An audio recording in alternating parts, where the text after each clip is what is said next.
When I turned 18, that's when I realized I had all the problems, you know, like housing problems, employment problems, credit problems, like so many problems.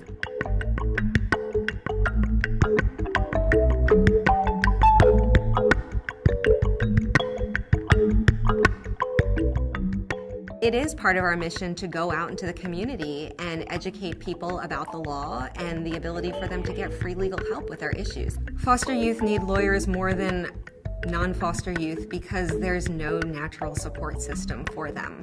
I've been providing legal services through the Hub for a couple of years now.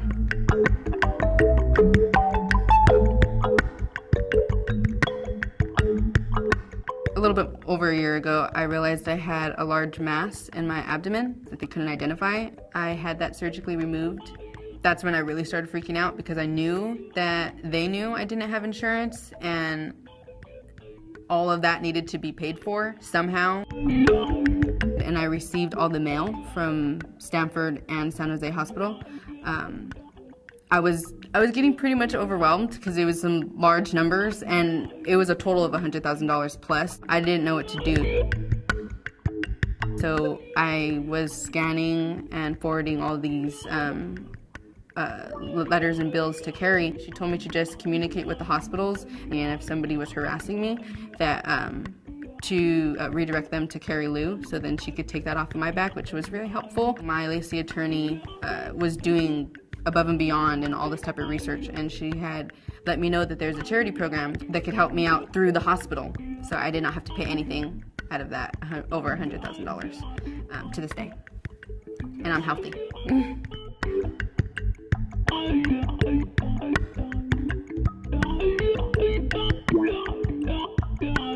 So in a year and a half, I applied 5 times to Medi-Cal.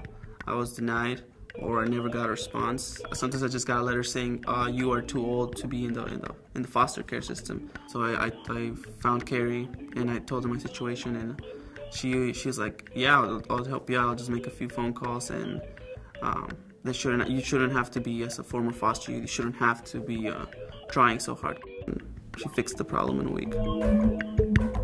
I'm still in the process of getting myself checked out.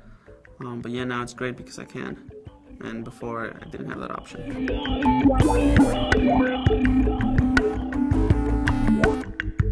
I think I was trying to buy a bed. I was trying to buy a bed, a nice bed, and they're like, you can't. I'm like, why? And they wouldn't tell me why. When I turned 18, you have to use your credit for everything, you know? And so when we pulled my credit reports, there was a lot of things on my credit report that weren't mine. There was just so many things on there and I didn't know what to do about it. Yeah, it was family members messing with my social security number. I think my father had sold my social security number before, and then my mother used it throughout her whole life almost. I always call Carrie and she always helps me through any situation that I have, you know? I'm just thankful that there's someone here to help me get through that and deal with that and clear it.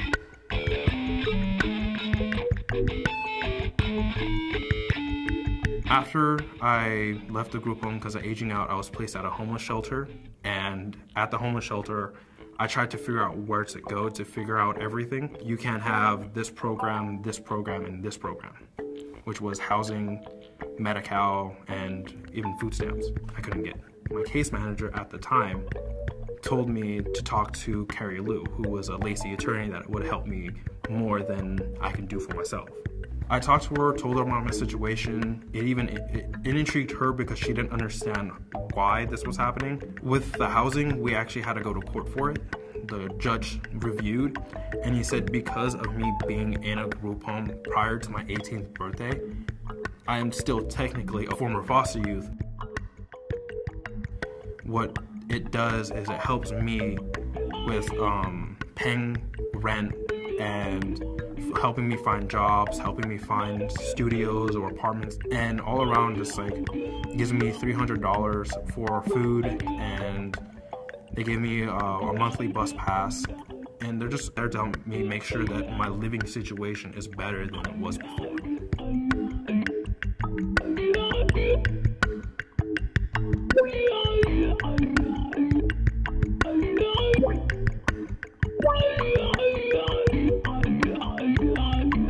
feel very lucky to do the kind of work I get to do.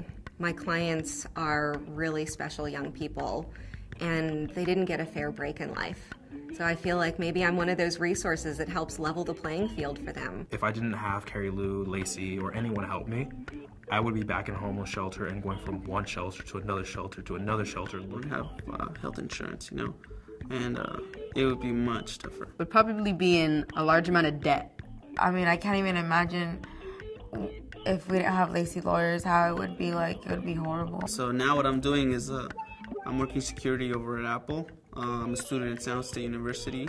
I am a caseworker for Family and Children's Services Independent Living Program. I go to school as a full-time student at Evergreen. My major is chemistry. Having all of them help me figure out where I could get certain help with certain things was honestly the best thing that has happened to me since of me becoming a former foster youth. And hopefully I'm going to get out with a degree in science and a minor in Japanese. Skoshi Nihongo hanashimasu. I speak a little Japanese. Typically, you know, when somebody provides a service for you, you would think that they would ask you for something back. Carrie never has. Sometimes she doesn't even call me to follow up with things that we've been working on. She follows up like, how are you doing? Are you okay? How's school going? Stuff like that. Like, she cares more than a Lacey Lawyer should. She's amazing. Sorry. I think she cares about me. I don't want to cry. I think Carrie cares about me, which is cool. Yeah. Other people have parents to help them with things like that. We have Lacey Lawyers to fight our battles.